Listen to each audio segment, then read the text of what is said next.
2017 couldn't have gone better for Nukeproof. Not only did it launch the carbon version of its respected Mega 275, but Sam Hill piloted the new bike to overall victory in the Enduro World Series. Now £4.5 will get you a pretty similar bike to the one Sam races on, but for about half that price you can get this alloy comp model.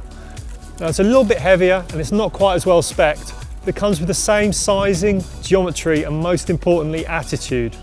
Now, it now comes with 170mm travel forks and the sizing has been stretched, particularly on the XL frames, which means that the new Mega is a genuinely big bike. Now even bigger still is Whyte's new G170. It's also sporting an ample 170mm of travel and it's properly long and low. The bottom bracket height is lower than even most trail bikes. Now will that be too low?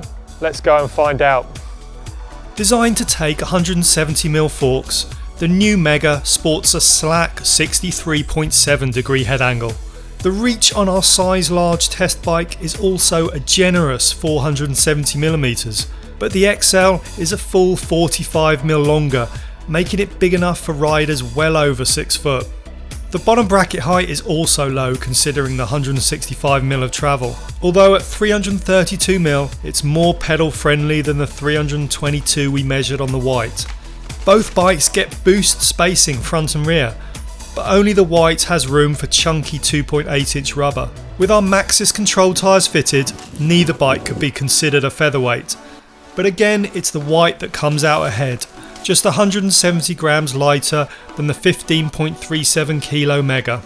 Sculpted from 6061 T6 aluminium, the frame on the G170S shares the same progressive geometry and suspension layout as the more expensive moulded carbon bikes in the lineup. And it gets Whyte's latest geometry tweak in the shape of a reduced offset fork. Specifically, the Yari RC has 42mm instead of 46mm. It's a subtle refinement that's difficult to detect even in back-to-back testing, but it does produce a similar effect to slightly reducing the head angle without increasing steering flop. Boasting 35mm lower legs and 170mm of travel, the RockShox Yari is a more affordable version of the Lyric, where most of the cost savings are in the less sophisticated RC damper. It also happens to be fitted to both of our test bikes. For 2018, RockShox seems to have upped the level of damping across the board. As such, we ran the compression damping completely open and the rebound adjuster just 3 clicks in from fully open. So hardly any damping at all, even though we weigh over 85 kilos.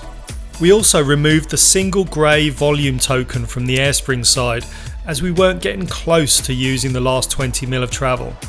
Out back, the new Mega has 165mm of travel, and on the comp it's controlled by the metric sized RockShox Deluxe R shock.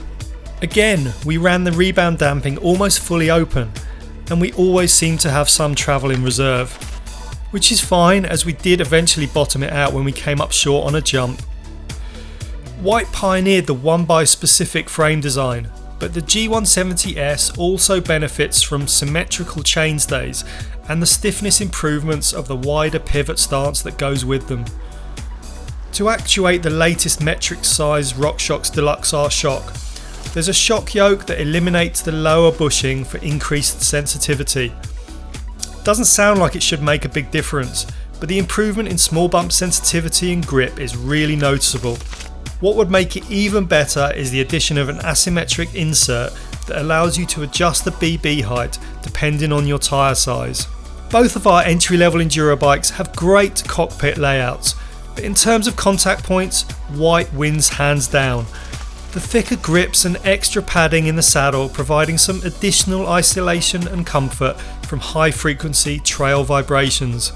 The full 150mm drop of the Whyte Drop It seat post is also welcome, as the 120mm Trans-X post on the Mega always felt like it needed to go lower.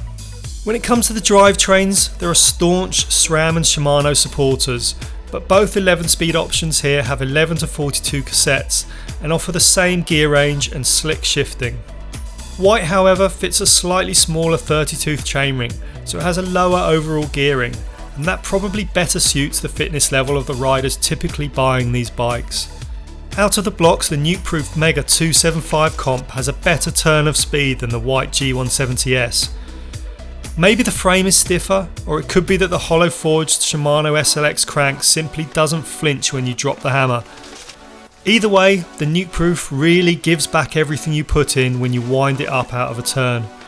So we were somewhat surprised when it didn't climb as efficiently as the Whyte. Yes, it has better pedal clearance, and the seat angle is plenty steep enough to keep your weight forward, but the rear suspension felt less supportive when grinding up climbs. Perhaps the slightly bigger 32 tooth chainring means that you're mashing on the pedals more than spinning, which means the suspension bobs more than normal.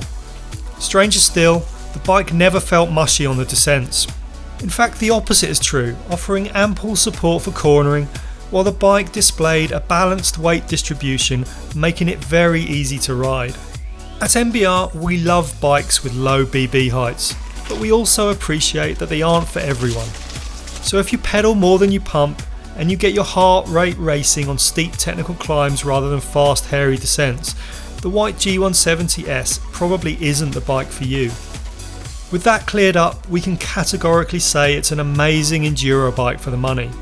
The suspension is superbly tuned, so it's a breeze to set up. Simply run the sag at about 30% and the rebound at 3 or 4 clicks from fully open and you're good to go. Given that it has 170mm of travel at both ends, it doesn't bob much under power, and it can be ridden every bit as fast as the best 29er enduro bikes, costing twice the price. Nukeproof has created a total weapon in the new Mega 275 comp. The geometry and sizing are on point, the specification is on the money, and it offers a slightly more versatile ride than the Whyte because the BB isn't as low. In fact, you could take this bike straight to an EWS and you wouldn't even need to change the tyres. We'd still like to have a softer initial touch to the rear suspension, as the Mega gave a more jarring ride than the Whyte. That said, you can still ride the rims off it, and with a different shock tune it could have taken the test win. Which brings us back to the Whyte's beautifully smooth and composed G170S. It is easy to set up and even easier to ride flat out, but it still pedals well enough that you don't feel like you're lugging around an anchor. Make no mistake though, it's not some long-legged trail bike. It's a full-blown gravity-focused race weapon, and with that comes a word of caution. The ultra-low BB is a double-edged sword that cuts both ways.